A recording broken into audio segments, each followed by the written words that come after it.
fam, welcome back. Today we are going to be reviewing the Traitors.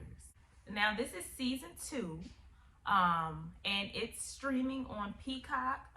So yeah, you do have to kind of purchase a subscription to watch it, but it is so worth it. Now I had no idea what the Traitors was.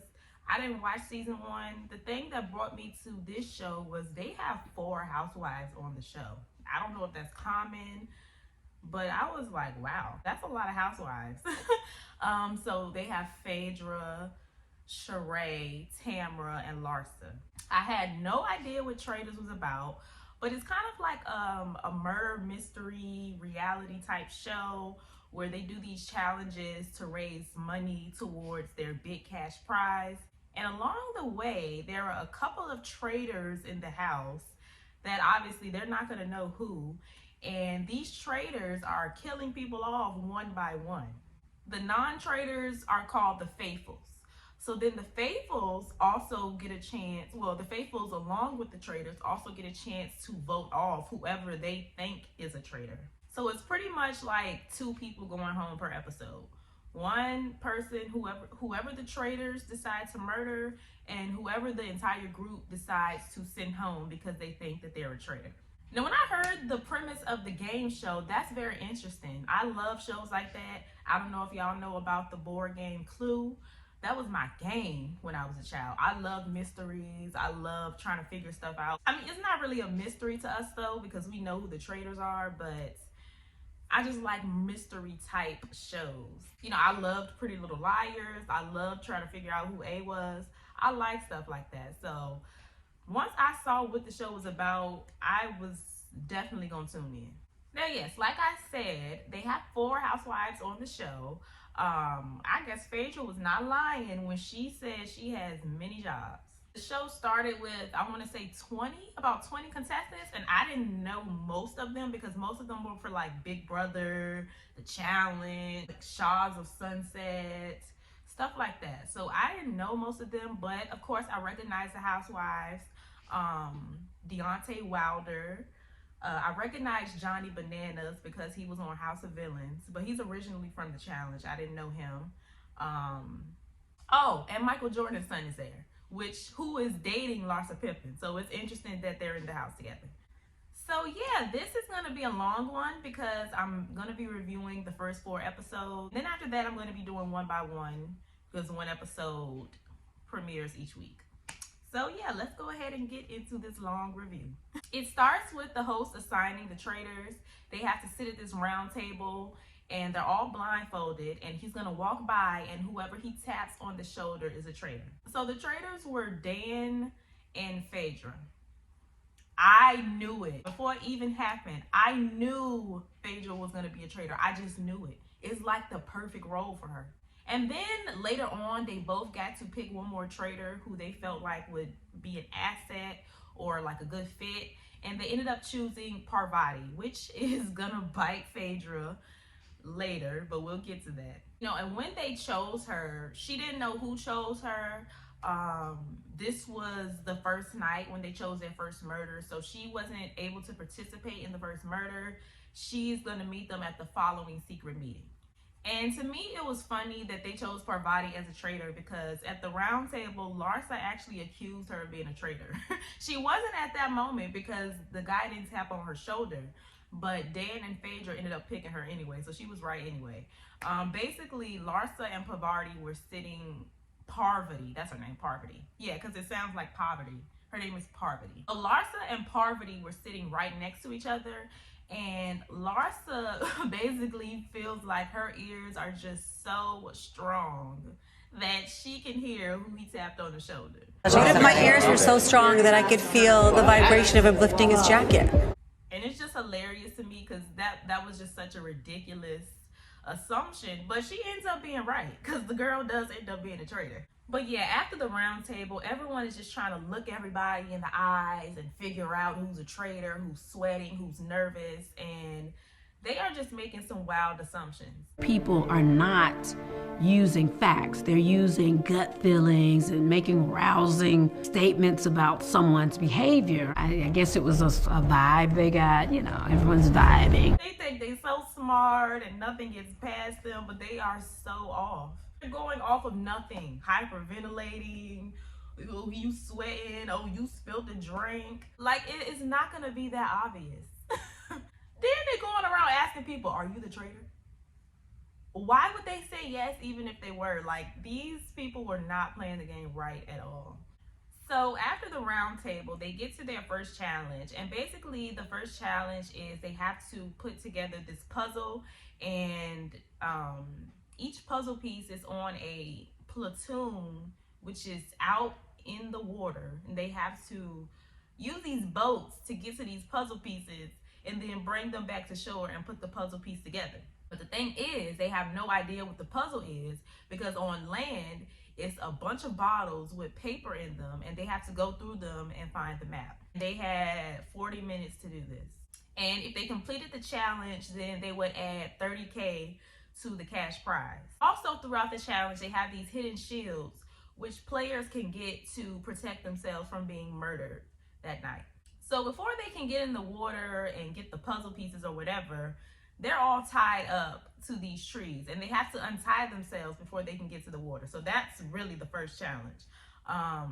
So, some people are getting untied, and then they're trying to help the other person get untied, because it's a group effort. Everyone has to work together to get this money. Janelle, on the other hand, when she gets untied, she goes straight for a shield, and that pisses everybody off. Now, I understand both sides of it, because Janelle is not a traitor, and she's just trying to protect herself. She's trying to make sure she don't get murdered. Now, on the other hand, everyone else is like, you're just going to leave me tied up here? And they're also like, well, this is a team effort. We're working together to win money, and you thinking about yourself. But I get both sides. If I wasn't a traitor, I would be trying to get a shield too. So Deontay, CT, and Janelle end up getting the shields, and they're safe for the first night. Sheree ends up finding the map for the puzzle.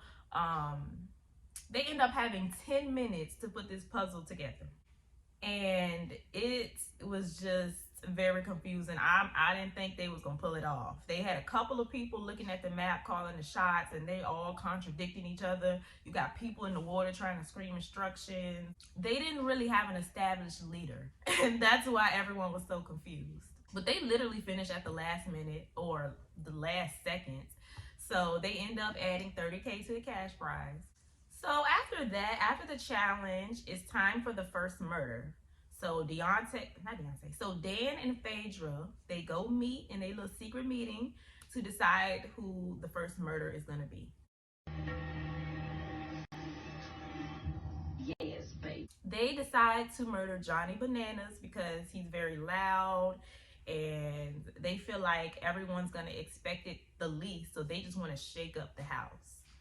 And it worked. Everyone was very shocked. So the way they figure out who is murdered is they have a brunch the next morning, and whoever doesn't come into the brunch is murdered. So once they figured out it was Johnny Bananas, Peppermint, she kind of understood the strategy. Like, she understood why it happened. So then everybody was looking at her like, oh, wait, are you a traitor then? Also, her and Trishelle had a conversation. I guess they already kind of knew each other before the show. And they didn't get along. So when they were talking one day, Trishelle was like, well, if I get murdered, she's the traitor. If I get murdered, she's a traitor. Oh my gosh. I'm kidding. So at this point, people are pretty much thinking that Peppermint is a traitor because Trishelle said what she said, and then also Peppermint kind of understood why the traitors got rid of Johnny. So it's making her look like a traitor. Tamra, on the other hand, thinks it's John because he's a politician. And then also because when they were at the round table and the hosts were picking the traitors, they heard him breathe really hard. So they think that it was him. They think that he breathed when he got tapped on the shoulder. Mind you, this man is old as dust and probably just has breathing problems.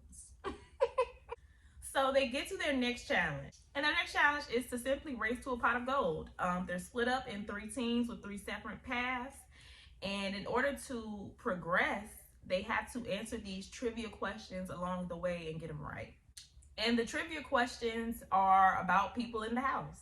So they end up, completing it. They end up making 16K of the 20K. And Dan ends up with the shield, even though he don't need it. He's a traitor, but it's a good way to throw people off because no one's going to assume he's a traitor if he's going for a shield. And, during the game with the trivia questions, this game ended up switching the targets. And now the target is on John and Dan's back because people feel like Dan is too quiet and he needs to speak up more, which was his strategy. His strategy was to lay low, but it's clearly not working for him.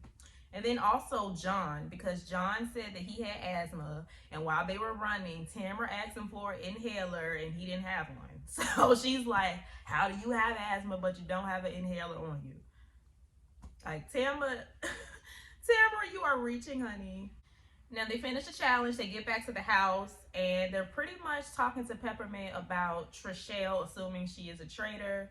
Peppermint slips up and calls herself a traitor, which is crazy because she's not even a traitor. Trishelle is really concerned about not banishing a traitor. Not banishing a faithful. I guess she just got nervous or tongue-tied or something. But once she said that, everybody was gagged. So after the challenge, they meet at the round table again. This is the first time that everyone gets to vote on someone to banish. And it was really between Peppermint and John because, Peppermint, unfortunately, she done accidentally called herself a traitor. It's not even true. And then John, because Tamara is just stuck on this whole breathing nonsense. Like, even if he lied about having asthma, how does that make him a traitor? What kind of strategy would that be to lie about having asthma? Like I said, he's like really old. So it's not that hard to believe that he has breathing problems. Tamara was just grilling this man about this asthma, and I didn't understand it. I don't remember the exact words I used in response, but what I do recall... You're answering this just like a politician. Well, forgive me, but that's just a term of abuse. But you're not answering the question. Did you say... Yeah, I have asthma. So they end up voting on Peppermint. And before the person who's voted leaves, they get to tell the people whether they were a faithful or whether they were a traitor. So once they find out that they were so wrong and this girl was a faithful, they were just shocked. I am a faithful. Oh my God. Which, like I said, she slipped up and said she was. So I understand how they thought she was, but it was just like, hey, girl. This was really all started by Trishelle, who thought she knew what she was talking about and she didn't. So after the round table, it's time for another murder. So Parvati finally meets the other traitors and they decide to murder Marcus, which is Michael Jordan's son, because one of the trivia questions was who is the most influential, or whose opinion does everyone trust, and everyone trusts Marcus in the house. Whose opinion do you value most? It's Marcus. I said Marcus. I'll say Marcus. Marcus was very smart. They felt like Marcus could catch on to them, and they also felt like he was very influential. So if he accused somebody, they felt like everyone in the house would go along with it, and that is dangerous. So they ended up sending Marcus home. Everyone is pretty sad about it the next day at brunch when they figure out it's Marcus, especially Larsa. But she'll be all right. Like, he's not dead for real. The focus shifts back to Dan because, again, everyone feels like he is just laying too low. He doesn't have any opinions on anything. Now, I'm going to be honest. Dan's strategy is not a good one because, yeah, you're just too quiet. Like, you don't have anything to say about anything. You're not accusing anybody. You're not saying anything. You're just sitting back in the meetings just looking around. Like, you're not... You're not laying as low as you think you are. So, after the brunch, they have their next challenge. And their next challenge is at midnight. And their challenge is at a graveyard. They have to dig through these tombs, or break through these tombs with some tools that they have to first find to get to the gold.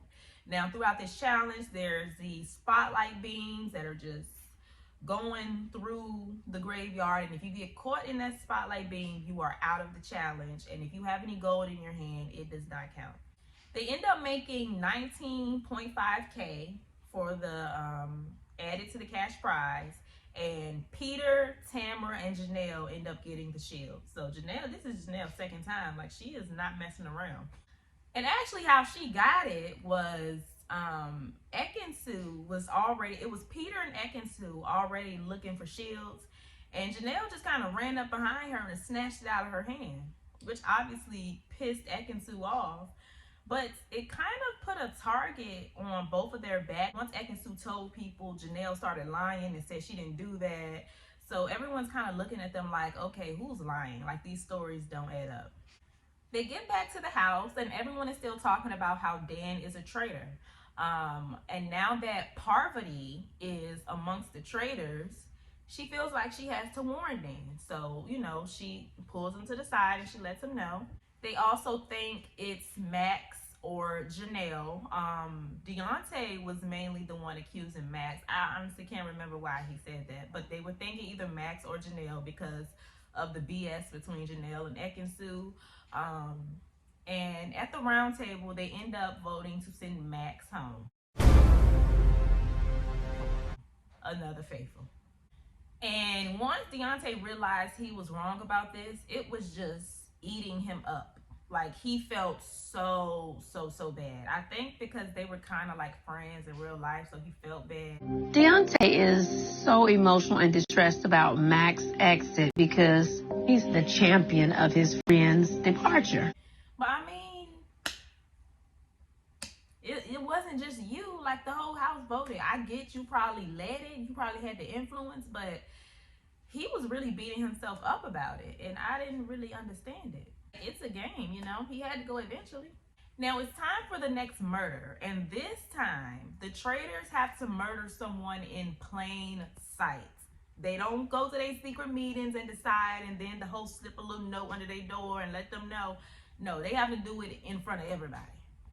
So what they have to do is secretly grab this poisonous cup from this bookshelf, and they have to get someone to drink out of it. Basically, sounds simple, right? You're gonna have to do it. I know. Just Black Widow time. Okay, help me get the chalice, and I will.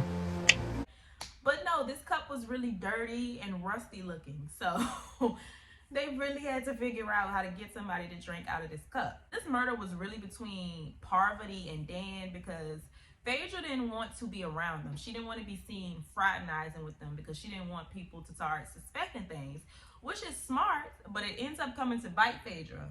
And again, we're going to get to that later. But she does see Parvati aiming for Sheree at first. She was trying to give Sheree the cup at first, and Phaedra was not having that. So she redirected.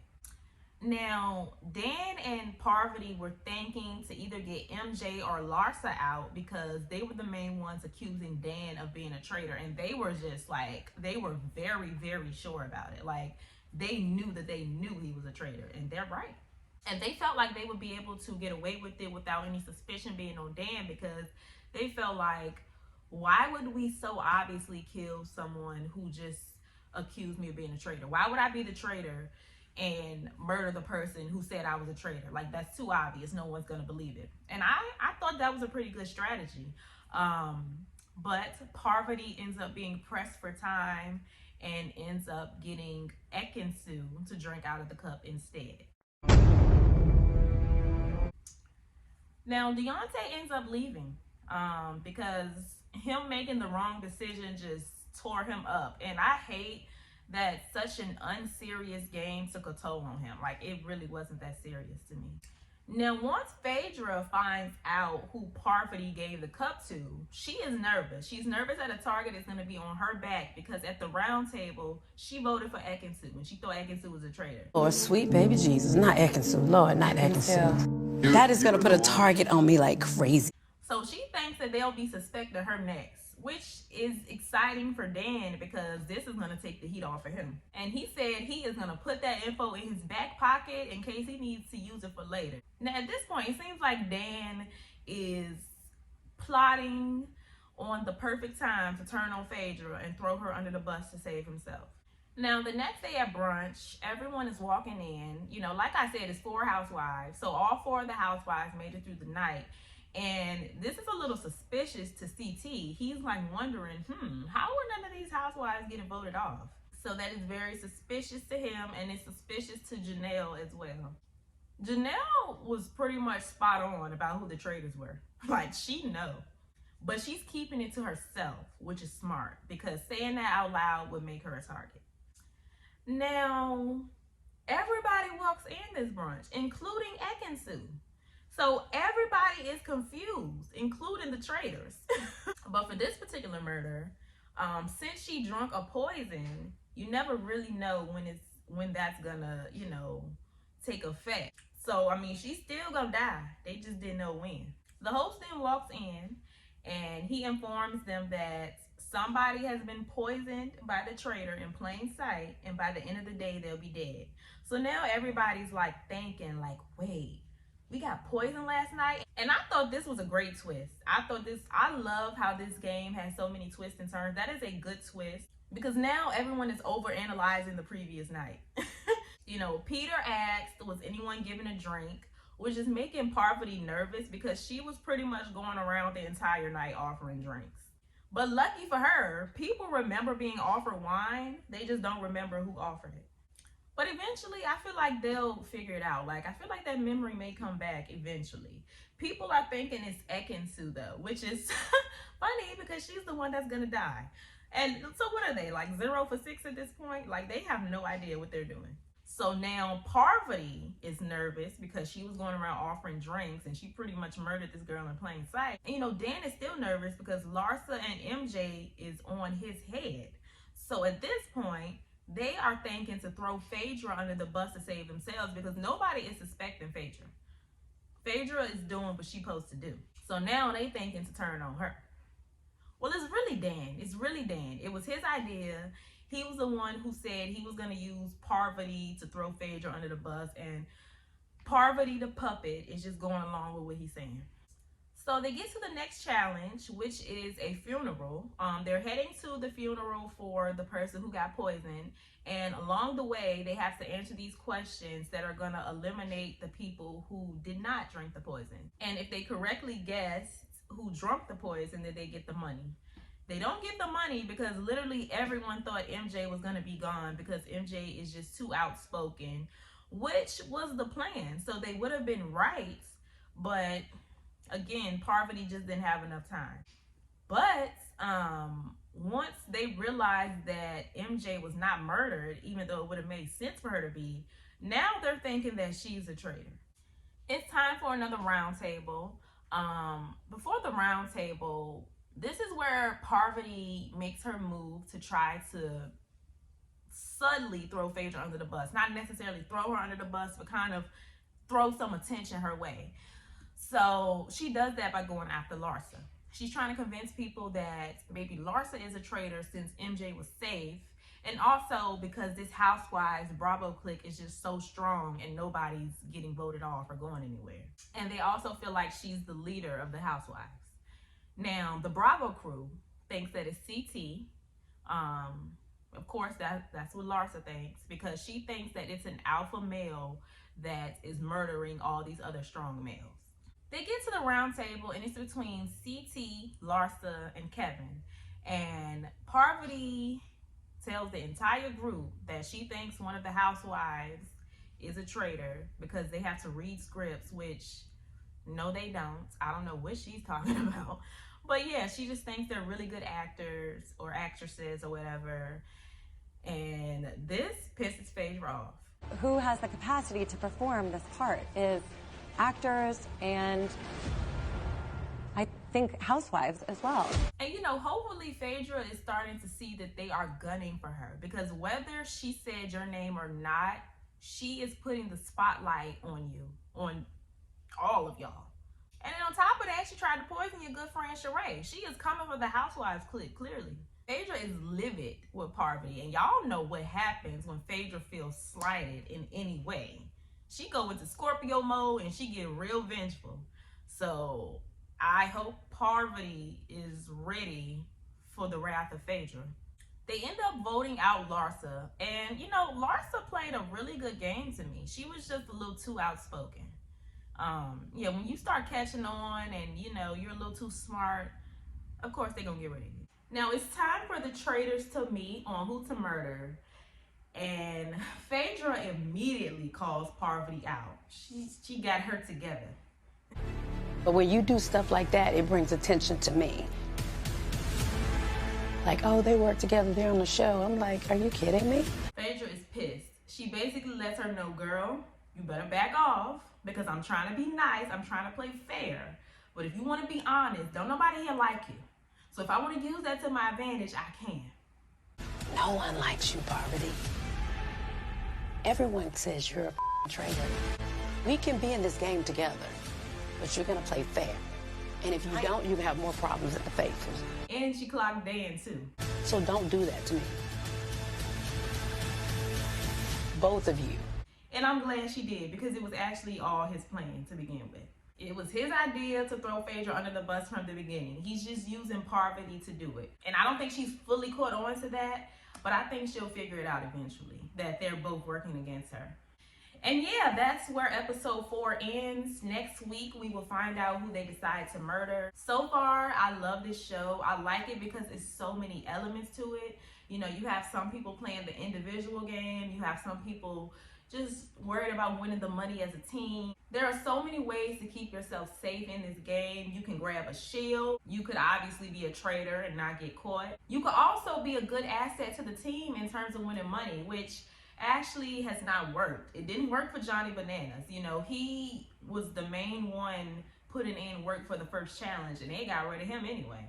I feel like another strategy that is working for them that they may not realize, that they feel so bad about, is when they accuse somebody of being a traitor and they're wrong. I don't think they realize how good that is for them because obviously they have no idea what they're talking about and they don't know who the traitors are.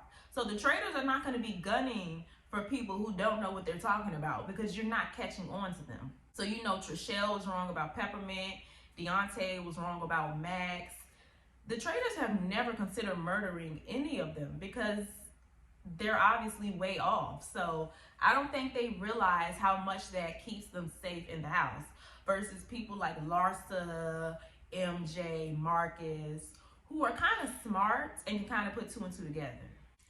I just feel like there are so many different challenges within the game. You know, one of the biggest ones being the balance between playing a personal game and playing a team game, which we see with Janelle. You know, the gamers think she's selfish because she's always going for the shields. But I mean, it's smart to protect yourself because what good is winning the money if you get sent home and you don't get to win it? We also see this amongst the traitors. Now that Dan and Parvati are getting some shine on them and people are starting to suspect them, now they're throwing Phaedra under the bus to save themselves. So the game has a lot of different layers. Now, personally, me, who I'm rooting for, I'm rooting for Phaedra, obviously. And I'm rooting for Janelle, too. You know, everyone thinks she's selfish, but I think she's being smart. I was rooting for Deontay. So much for that. I mean, I really wish he didn't quit. It wasn't that serious. But to be honest, I don't think Phaedra's going to win. I think Phaedra's going to get caught up eventually. But I'm hoping she doesn't. And hopefully the traitors don't completely turn on her, but we'll just have to see.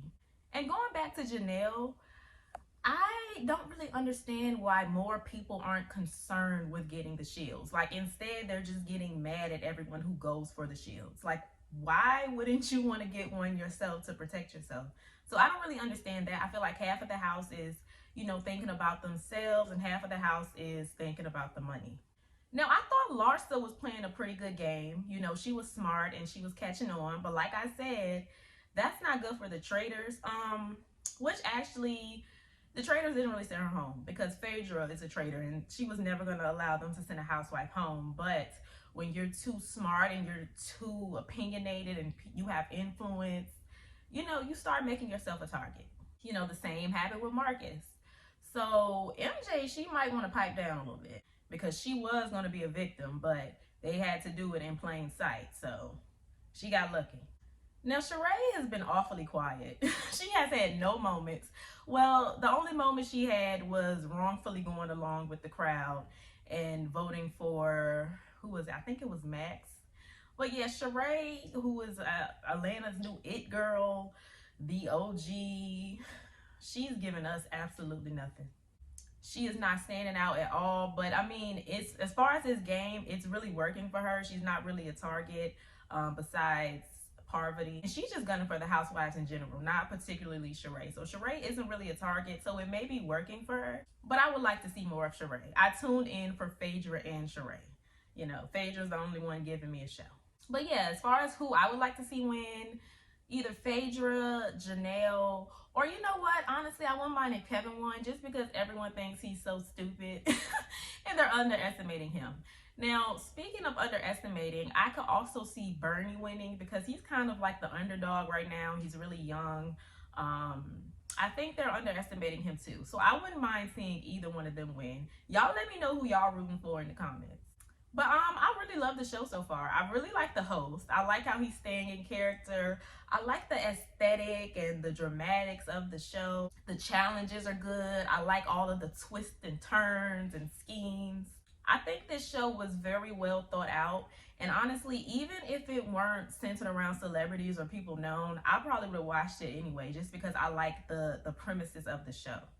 Now, as far as the next episode, I honestly have no idea who the Traitor's next victim is going to be, just because I feel like the target switches every week. Like, they'll really hone in on one person one week. Then the next episode, they're honing in on someone else. Then next, they're honing in on someone else. So I feel like the targets kind of switch. I think everyone is going to have their day of being accused of being a traitor. So I don't really know who the Traitors are going for next.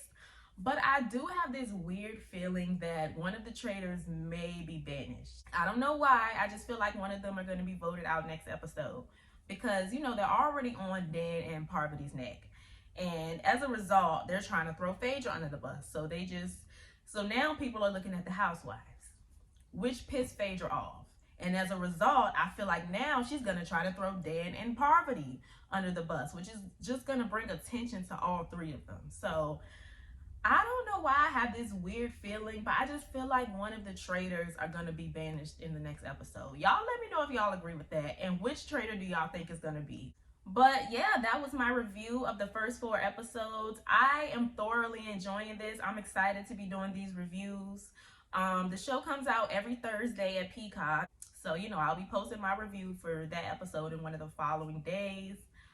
Y'all let me know what y'all think about this show. I'm really enjoying it. Y'all let me know who y'all rooting for. And who do y'all think is going to end up winning this little war between Dan and Parvati and Phaedra? I think they are underestimating Phaedra a lot. But I don't know anything about Dan or Parvati. So I could be underestimating them as well. If y'all know anything about them, let me know in the comments.